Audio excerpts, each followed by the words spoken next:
Welcome back to another episode of Let's Play 1001 Games. I'm your host, Gaming Jay, and join me as we head back to the Millennium for Capcom versus SNK Millennium Fight 2000. Ah, the Millennium, Y2K, a period of unbridled terror and fear. The fact that we didn't think computers could count to the year 2000. No, actually, it's for those of you, the younger members of our audience, who may not know, Y2K was basically, so when people programmed computers way back in the day, all they did for dates was use 2 digits. So like 93 meant 1993, 99 meant 1999, 0 meant 1900, not the year 2000. And so all these computer systems have been programmed since the 70s to treat year as a 2-digit date. And people were afraid that when Y2K happened, all the computers would roll over to like 1900, like banks couldn't calculate interest, nuclear weapons would explode, power plants would go offline. Like basically, people thought COVID was going to happen, is essentially. People were just about 22 years too early. Anyway, so it was a time, but everyone kept talking about the Millennium. Everyone was super excited about the Millennium and terrified. So they made video games about it to cope with their fear. This is Capcom versus SNK, the Millennium Fight 2000 Pro Ultimate Tour Championship Edition Limited. And we're going to play it here today. This game started as an arcade game, as most of these tournament fighters do. Tournament fighters, I have realized, make a really good arcade game, I think. Like, you see a lot of these babies in arcades. And then they get ported to things like Dreamcast, PS1, and then poor saps like me have to play them and be terrible at them so that you guys can mock me. Excuse me. No, I mean, we'll see what we can do with this one. I sometimes pleasantly surprise myself with these different fighting games. But, yeah, curious to know if you guys were around. I guess it'll be Capcom. I'm curious to know if you guys... Oh, there's too many people to select. We only have 420, 490... Oh, God, I'm wasting time. Okay, Ryu, M. Bison, Dan... Vice... Okay, hold on. Is Blanca in here? Because I actually know how to play Blanca. He's very easy to be cheap. Dollism was in there. Wait, Blanca! We found him! Oh, we gotta pick somebody else, too. You know, it's funny, I've seen timed character select screens before, but normally they give you like 10 seconds. This one, they have like 500 characters. Let's be Geese. So they have to give you like, you know, 75 minutes to pick your characters, because there's so many you have to like select between. Alright, Geese and Blanca, can we do it? We will find out. So I'm not entirely sure. Oh, excuse me, what's up? Oh, there you go. That's what you came here to see. Happy Millennium, people.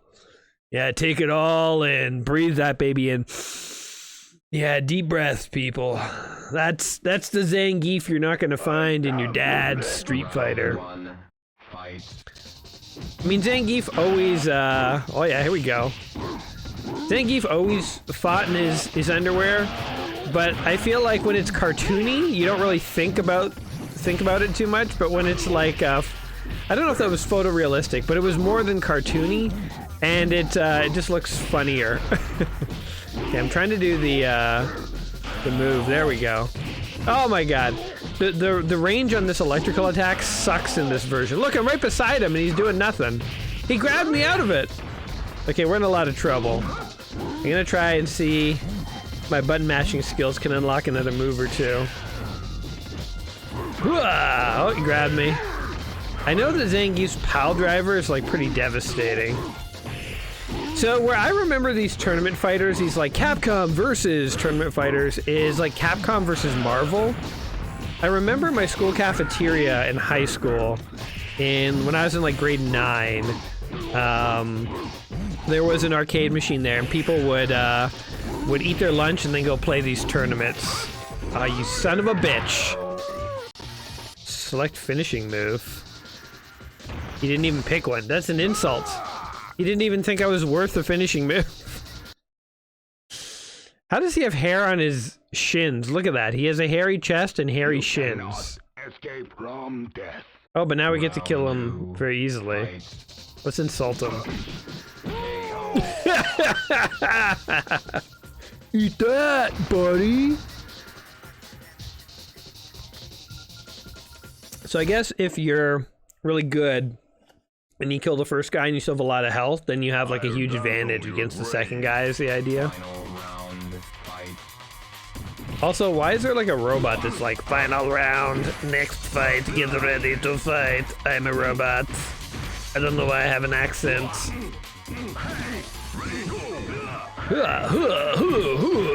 Oh, I did a move.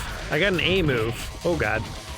Anyway, the Capcom versus Marvel or whatever, that one I remember people were really good at that, and they could do like crazy like 1,000-hit combos and stuff. And at the time I didn't care all that much about it, but I feel like I wouldn't mind seeing that game these days, because like obviously Marvel's taken over the world. Like honestly I didn't really care about Marvel for the longest time. I always liked Spider-Man. I watched the X-Men cartoon when I was a kid. Thought they were pretty cool for a bit. Didn't care about Iron Man, Thor. Thought Captain America was like, you know, whatchamacallit, Boy Scout, you know, not interested. Trying to think of what else. It was really like Spider-Man and X-Men were the only ones I really cared about. But then other than that, it was like, you know, my life was like Batman. Like, Batman was awesome. Batman the animated series, Batman the Michael Keaton movies, Batman, even Batman Forever. Although I will say, I never entered the dark side. Batman and Robin was never for me. I watched that movie and I was like, never again. Just from day one, I was like, not interested. But yeah, like now that Marvel has sort of taken everything over and has become huge, now that I do care about Iron Man and stuff, it would be kind of cool to go back to that like Capcom versus Marvel game. And I think it was Capcom versus Marvel. I don't know, maybe you guys can fill me in, but there was like, I remember it wasn't just Marvel characters. I think there were Capcom characters. Although now I can't remember. Maybe it was just Marvel guys. Maybe it was just Marvel guys. The Marvel arcade game that I played a lot was the X-Men one. It was the side-scrolling beat-em-up, sort of like Teenage Mutant Ninja Turtles, the arcade game. That one I played a hell of a lot of. But tournament fighters just were never my thing. I also think when I went to arcades, I was kind of looking for value. So like, if, let's say that you do a tournament fighter, 1 versus 1, you and your buddy, you both put in a quarter, you have just guaranteed that one of you is going to lose your money in about 60 seconds, you know? Like, it's just for sure. But if you both took those quarters and you put the same quarters, 2 quarters, into Teenage Mutant Ninja Turtles, the arcade game, you guys could beat up, you know, like, enemies for like 10 minutes if you were good enough. You know what I mean? Like, it was, the tournament fighters was sort of like, it was like the gaming companies pitting you against your friend to take your money. Whereas like I always wanted to team up with my buddies, you know, I didn't want to play against anyone. So every time I went to arcades, I would usually play the co-op games. I feel like even at home I wasn't super into the competitive. I know everyone got into GoldenEye for a hot second there, and everyone loved Halo. Halo was the one game where it's like I got into it enough where I didn't mind the competitive stuff. But I'm trying to think, I did like a roll there. I'm not sure how I did that.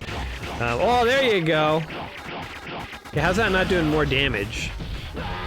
Man, they really made Blanca suck in this. He used to be so cheap he could beat anyone. He could like shock your way to the last level, but not anymore.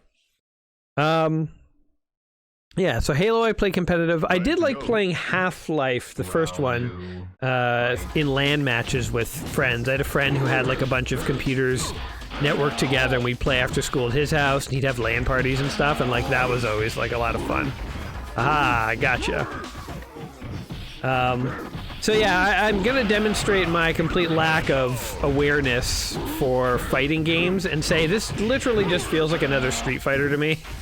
Not 100% sure what the like unique twist is. I mean, I guess it is true. You can play as a bunch of Capcom characters. So it's sort of like the equivalent of taking your Teenage Mutant Ninja Turtles and your G.I. Joes as a kid, making them fight each other. It's like a crossover episode. Which is kind of interesting.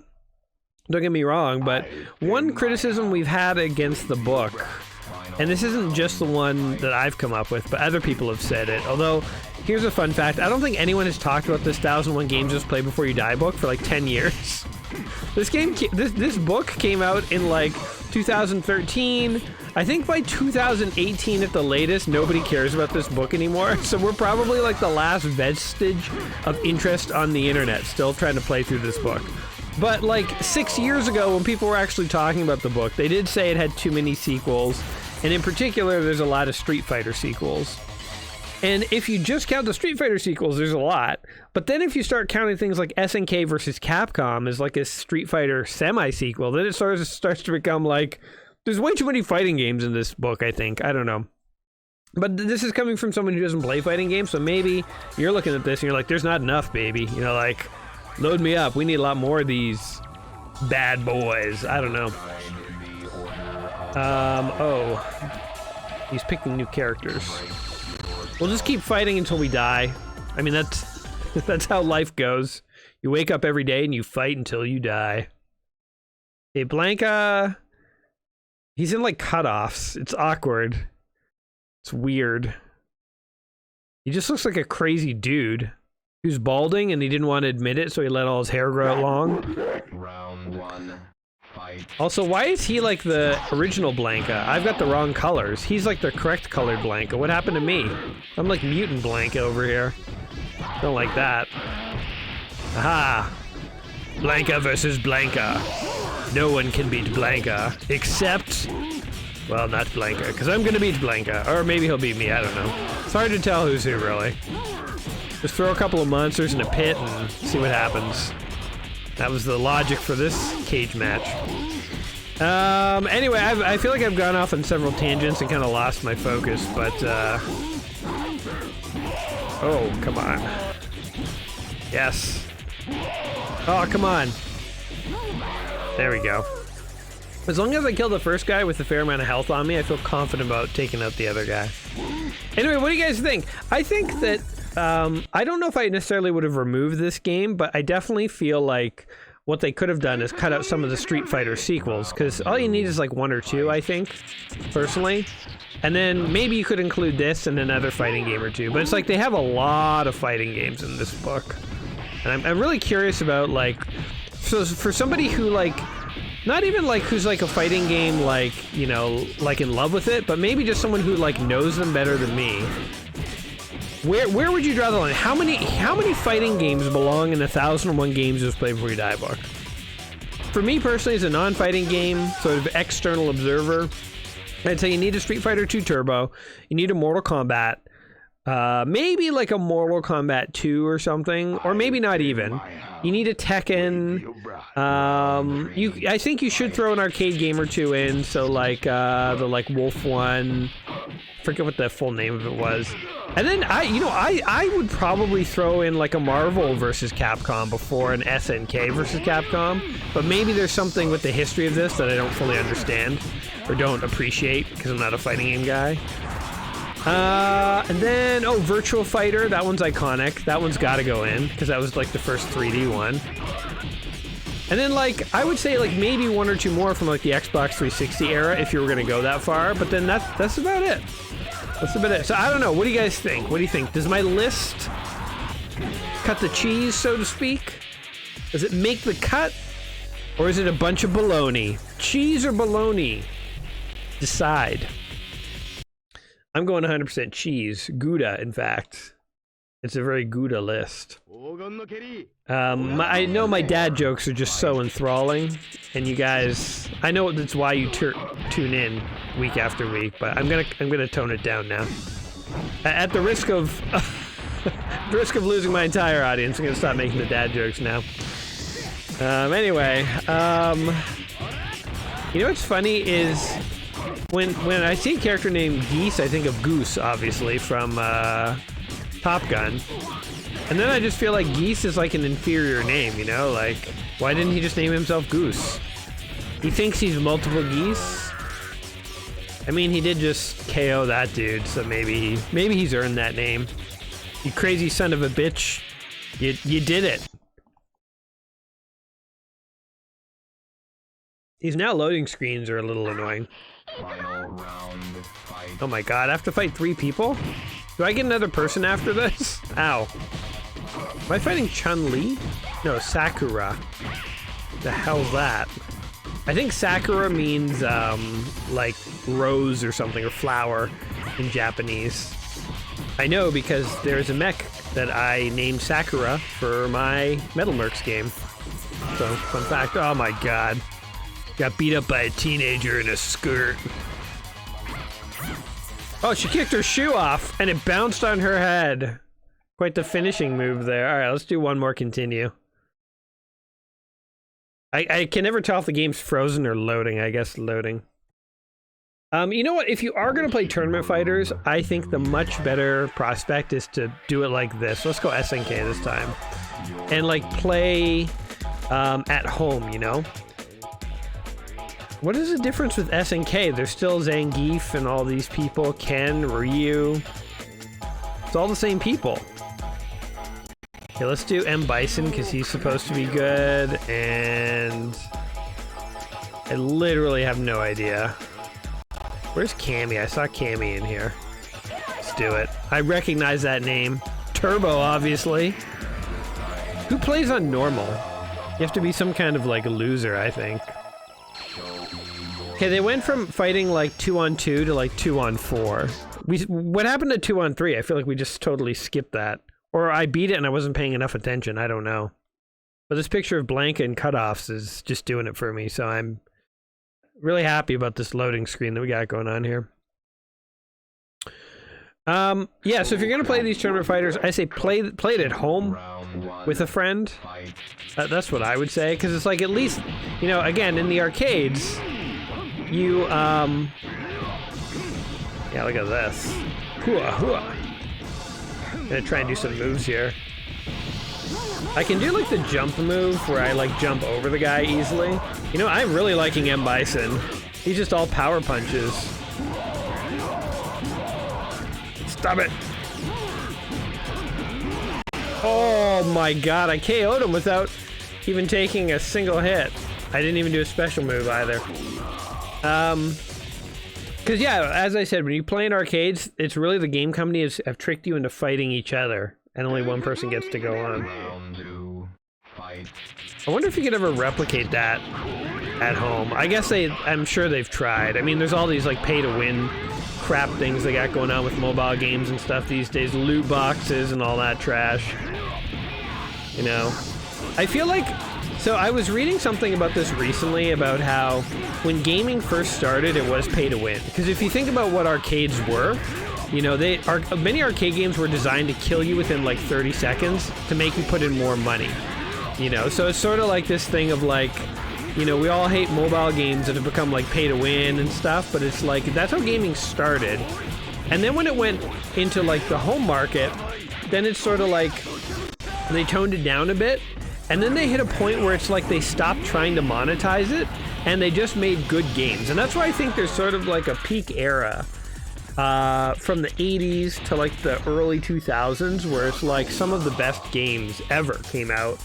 And as a testament to that they are the best games ever, it's like they're still very playable to this day, and some are like still class. Look at Mario 1, right? Like Mario 1 is still a good game. It's crazy, right? Like it's just stood the test of time. But anyway, so it's like there was sort of no loot boxes and no pay to win and none of that garbage. But then it's sort of like everyone got a taste for it again. And once they did, it was like that was the end of everything. Like you get things like SimCity 4 where like you have to pay for like free digital land and all sorts of other nonsense and garbage. What was it? Star Wars Battlefront 4 or whatever was like nothing but loot boxes, and it was just trash. I think like EA is a big offender in this, obviously. The management there just really like, you know, makes terrible decisions and screws stuff over. And then fun fact, you know, the the CEO of EA went on to, you know, be the CEO of Unity, failed himself upwards, made millions of dollars and screwed over Unity with all that whole debacle recently. Which they reversed course on, but I mean, like, I think Unity, like, maybe has a half-life of, like, 10 more years. Like, all the schools and stuff moved on to open source stuff, so Unity, I think they'll just eventually be done. But that's just my half-assed prediction, of course. I can't believe that guy beat us, by the way. We just need to, like, tap him. Oh my god, he's still alive. Alright, KO. Alright, now it's just a 1v1. Cammy, that does not look like a comfortable outfit, Cammy. Can I just say that? That outfit is called, like, the camel toe, you know? Like, it is, there's just no hiding what's going on there. It is, yeah. Anyway. But yeah, it's like now games have kind of returned to their pay-to-win roots, and it's like, you know, I feel like indie developers are the ones who are least likely to have loot boxes and all sorts of other like crap and nonsense, which is another reason why, you know, besides the aesthetics and the gameplay, I feel like indie developers is where it's at for like the true authentic gaming experience these days. Like AAA titles are too much sort of like a committee made them, to the point where like they have to generate all this income and stuff, and there's a board of directors and stuff. An indie game is like one guy's dream to make game X, and he or she just wants to make it amazing, and they want to make some money, but it's really just them and, like, you know, their two friends, you know what I mean? So it's like they don't have shareholders or any of that nonsense, so they'll just make the best game they can make, and that will be, you know, their legacy. And I think you get more authentically good games that way than like a game that has to appease shareholders, because then you get all this like monetization crap shoved into it. So anyway, that's one of the reasons why, even if this game is not my thing, even if I'm not good at tournament fighters and I don't fully understand the Capcom versus SNK craze and stuff, I'm like, at least it's a game, you know? Like, it's this is the same game that existed in the Millennium. Despite the fact that society collapsed, you could still play this game to this day, you know? The Millennium didn't take it away from us, but, you know. Good luck playing Hearthstone in 50 years. Like, it'll just be unplayable. The servers will all be gone. Or maybe it won't be. Maybe it'll be a way of life. Anyway, that's... I went off on a weird rant there at the end. I'm sorry. It's been a long day. Here, let me serenade you with a beautiful shot of Ken here. He's giving us eyes. I don't know what that look is, but he's thinking something. Guys, the Millennium. Yay or nay? Capcom versus SNK Millennium Fighter. Is it a game that you played back in the day? Do you have tips, tricks, memories? Do you disagree with everything that I said today? Do you agree with a small minority? Let me know in the comments down below. As always, guys, it's nice just to hang out with you and play some games. Hopefully you had some fun today. Hopefully I helped you kill some time. If you did, like the video, subscribe, come back in a few days, and we will do this again. But in the meantime, you take care of yourselves, you rascals. We'll see you next time, everybody. Peace!